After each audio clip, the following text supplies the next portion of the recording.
This is what we're going to use for the backing plate of the aluminum, the 12-inch aluminum disc for the sander. So grab a few of these, go to a surface that's flat, lay it down, and check to make sure that the thing lays flat on it.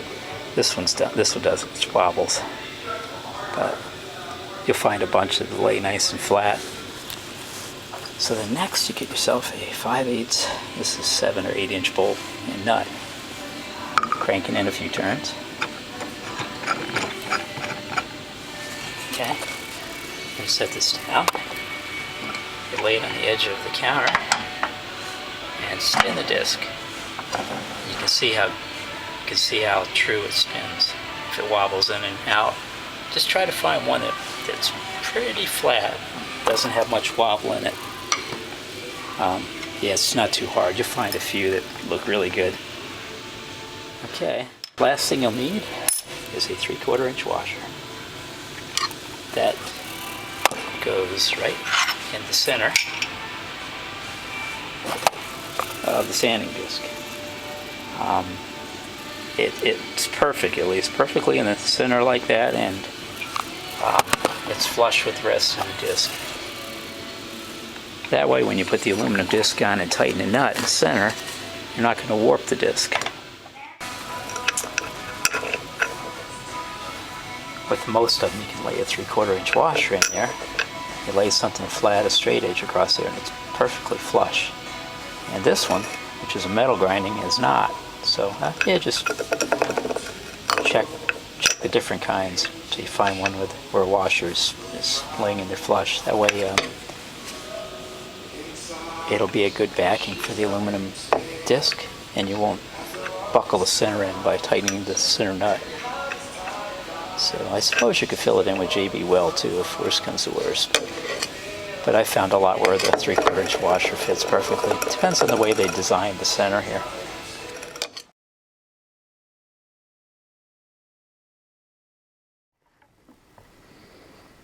Alright, I wanted to discuss the aluminum disc. I bought it on eBay. It's 12 by 12 square. Okay. I also bought the sandpaper discs. These are almost 12 inches round. They're just a little shy of that. So what I did is I laid the sandpaper disc on the aluminum square, and I just drew a pencil line around it. Then I took a saber saw and I cut, leaving a little bit extra all the way around. Okay, and then when it was square, I made an X and I marked the center, and I drilled it out. Now I made the mistake of drilling it out to 5/8. Of course, 5/8 is a little bigger than the shaft, so this thing was able to go up and down. So I had to put shims around the center, a piece of tin can or whatever. When you drill out your the center of your aluminum disc, use like a 1/2 inch bit, and then kind of ream it out until you get it where it just fits on the spindle, just perfectly. That way, when you take it off, put it back on, you're not going to have to screw around with it. If it's got a bigger hole, you're going to have to try to figure out where center is, or put a shim around the middle, or wrap some tape or something around it.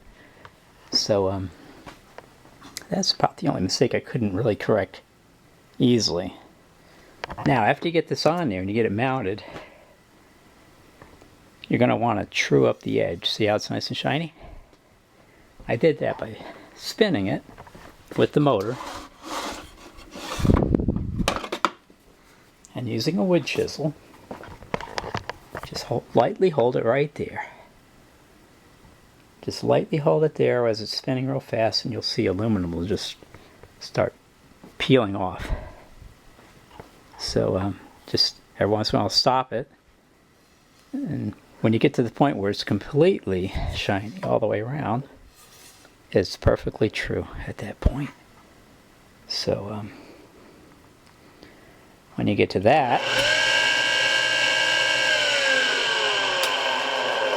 it spins true. When putting the sandpaper on the disc or taking it off to replace it, just use a heat gun. Loosen, kind of softens the sticky glue on it, makes it come off easier. Also, after you put the new one on, It doesn't really stick that well. It sticks, you know, you think it does, but it'll start coming off. So just heat it up with a heat gun or hair dryer. Stick it on, and you know, once you do that, it's stuck.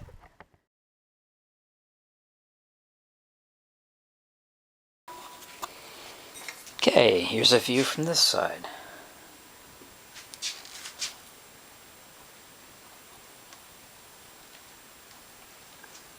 "12" sanding disc.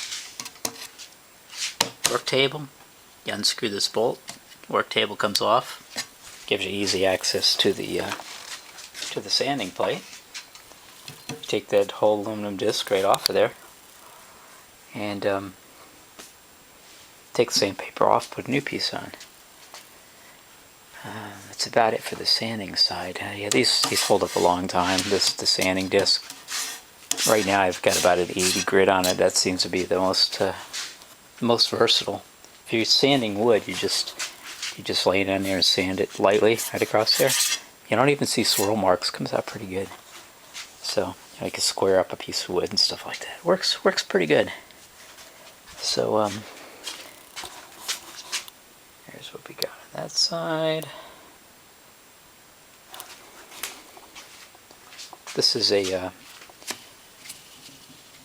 a long screw arbor that I found on eBay. So yeah, that's just to protect your work if you happen to slide off the buffer, you know, gouge it all up. So I just put some tape around there for one of the projects I was doing. So what's nice about this is you just do that. There you go. Now you can do some grinding. Wire wheel. Let's see, I got a whole jar full of stuff here. It's a nice coarse wire wheel. That's a little coarser.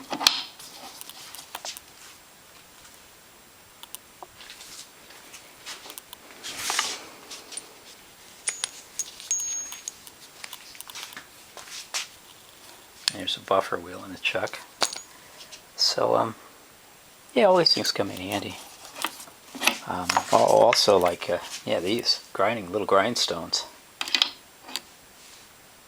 There's all kinds of different kinds of little grindstones. So you pick them up at hardware stores. You're good to go. You can do all kinds of stuff. So that's about it for now.